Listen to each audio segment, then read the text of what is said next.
Let me do a brief introduction. Mr. Lim is head of product and marketing from Trina Solar APAC, and he joined the Trina Solar in November 2011 and has been responsible for product management, training, and promotion of the new products to APAC customers. He has over 10 years of PV industry experience and supporting a broad base of customers in different segments on product and technical matters. So now let's welcome Mr. Lin to bring the technology showcase from Trina Solar. Let's welcome. Yeah, thank you, Claire. So let me share my screen. Okay, I hope everyone can see my screen now. Yes. Once again, welcome to the webinar today, and thank you to New Venture for organizing it, and to all the participants and also the panelists. So I'm Lim from Trina Solar. I'm the product manager handling Asia Pacific region. Okay, so just to give a brief overview. So Trina Solar, we are founded in 1997. And this year, 2022, is a special year for us because it's our 25th year company anniversary. So we are one of the very, very few solar manufacturers that have been around in the industry for 25 years and is really able to honor what we have put into our warranty of 25 years. So this is our global footprint. So overall, to date, we have shipped cumulative more than 100 gigawatt of solar modules on a global basis. And we have a number of officers worldwide. And myself, I'm sitting in Singapore. So from Singapore, we are overseeing the Asia Pacific, covering ASEAN, Australia, Korea, India. So we have always been a reliable brand, and from the Bloomberg New Energy Finance bankability results, we have been one of the top most bankable module supplier for 6 times in a row. And this is our footprint in Asia Pacific. So over the last 4 years, we have shipped almost 13 gigawatt plus of solar modules and has constantly been among the top 3 suppliers in this region. We have also participated consecutive years in the PVL scorecard. So for the last 8 years, we have been ranked the PVL top performers category. So in terms of our technology, on the left, Trina is the first to launch the 210 mm cell size to put into the solar module. So now we have 2 different versions. One is the 210 and also 210R cell size. So in the center is our N-type TopCon technology, which we are also going to start supply from next year onwards. And on the right is the HJT technology. So this is one of our reserve technology, and we'll look into bringing it to the commercial stage at an appropriate time.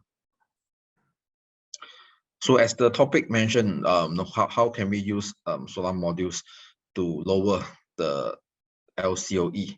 So you can see this is a very general equation of how LCOE is made up of, which is basically the total cost of the system divided by the total power generation over the lifetime of the system. So from what Trina is offering will be on our module, the type of modules, the module power, and how this, when we put it into the system, will help to save the overall cost of the system and in turn lower down the LCOE cost. So this is our product portfolio. So we have 5 main series of products that is covering from the residential segment to the commercial and industrial rooftop segments, and also the ground-mounted utility project segments. So these are the main characteristics of Trina Vertex module. So starting from the top left corner, we're using the biggest wafer size now in the market, the 210 mm wafer. And Trina modules are designed with low voltage, high current. So this will help to save on the system BOS cost. So with the using of larger size wafer, we have also upgraded our frame so that we have a reinforced structure and is able to maintain the same mechanical load of 5,400 Pascal front and 2,400 Pascal back. So because of the bigger dimension, we have also a new vertical packing. So we have a integrated delivery solution which comes with the vertical packing. Now on the right is the half cut cell technology. So we have switched from the traditional high temperature cutting to the non-destructive cutting method. And this is used for all our Vertex modules.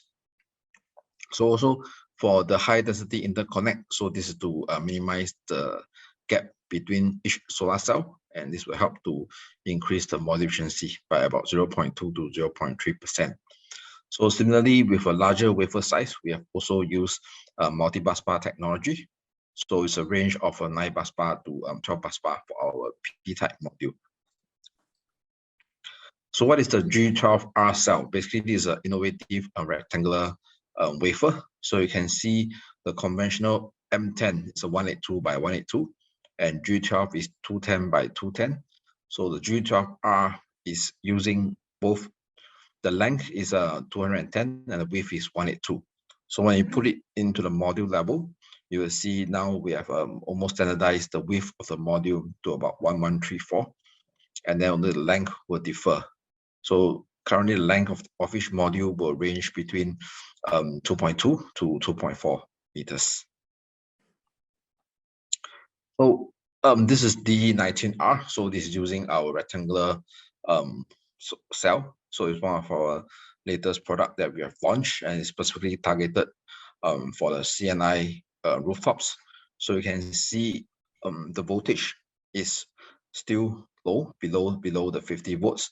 And then in terms of the current, we have keep it to below 15 amperes, and it will make work with the most of the inverter brands in the market. So similarly, we have the same footprint in bifacial double glass. So this is up to about 575 watt, and similarly, it's also based on the low voltage, slightly higher current design. So we do a simple comparison across the board, then we can see compared to the others in the market, we are somewhere in the middle. So we have the optimized length, and also coupled with the low voltage high current design, we can help to save about $0.0036 in the BOS. The details are as follow. So based on this particular case study, a PV system design that we have made in Malaysia. So the DC capacity almost 1 megawatt using a string inverter.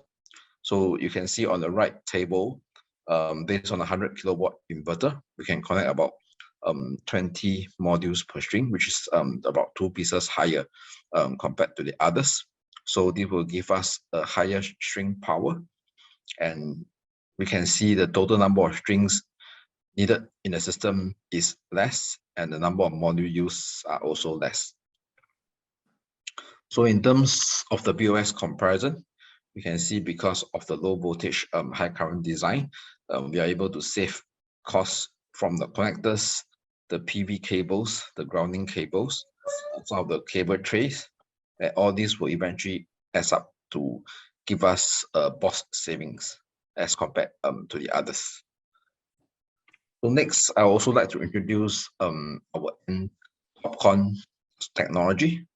So you can see now we have switched out the P-type silicon wafer with the N-type silicon wafer. So there's a higher priority carrier life for the N-type wafer.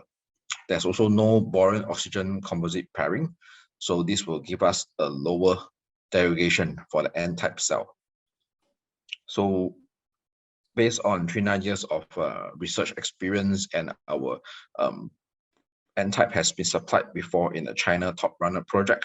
So we are now ready to bring the most advanced N-type technology incorporated into our modules to our customers globally. So some of the key characteristics of N-type module.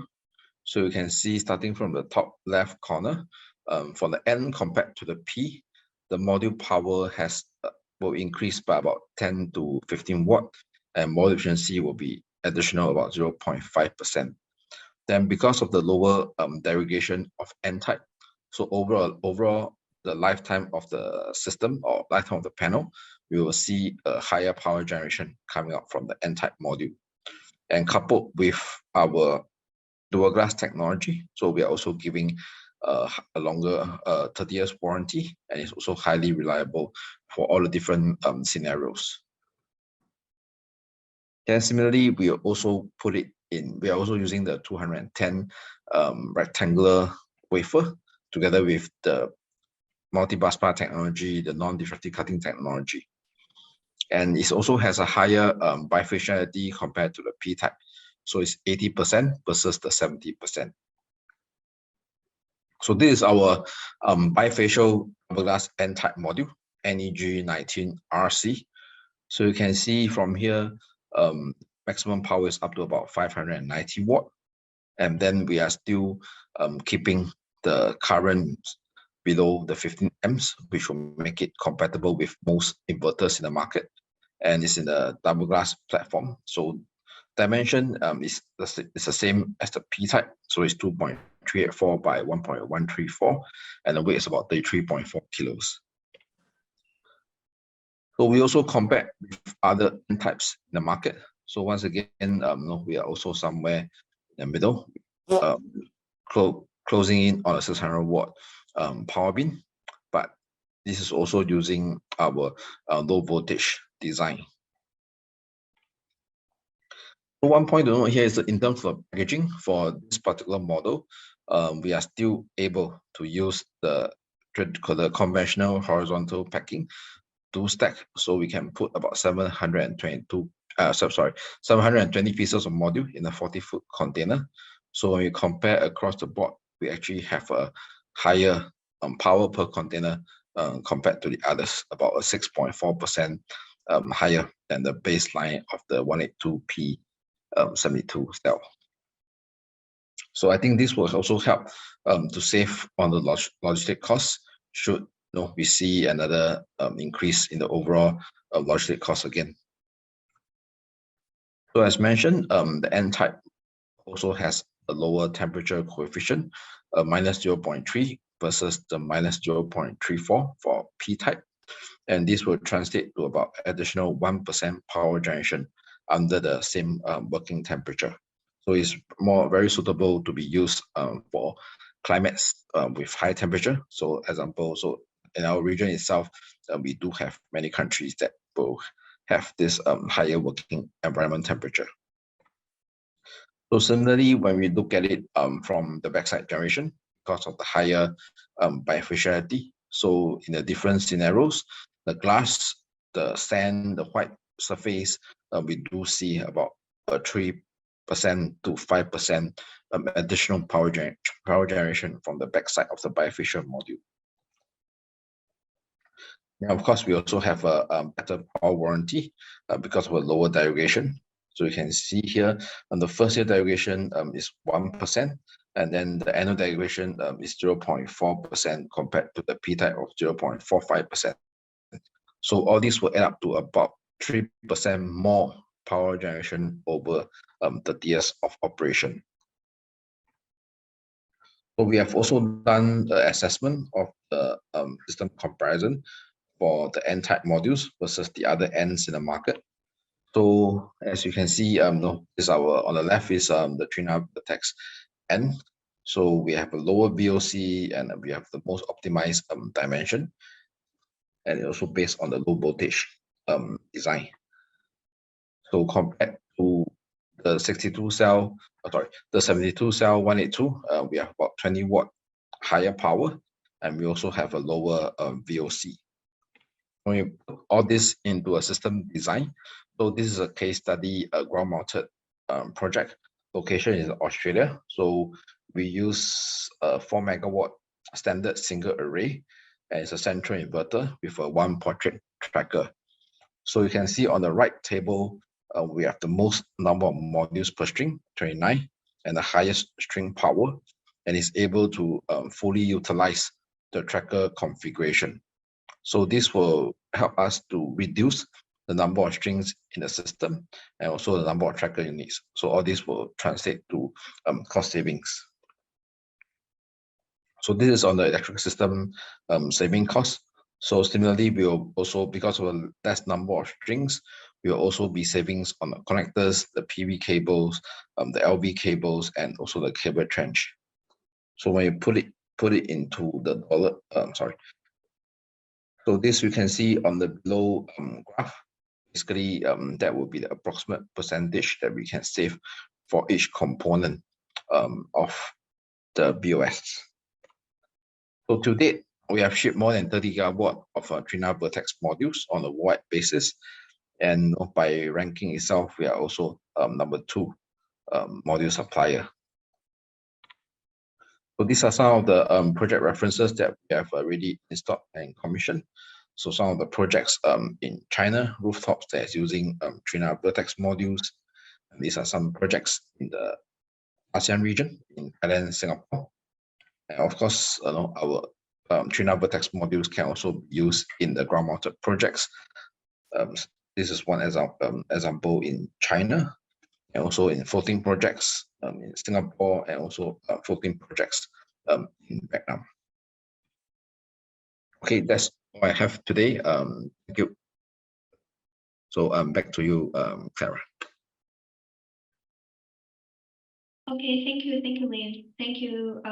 Lim brings the Trina Solar's product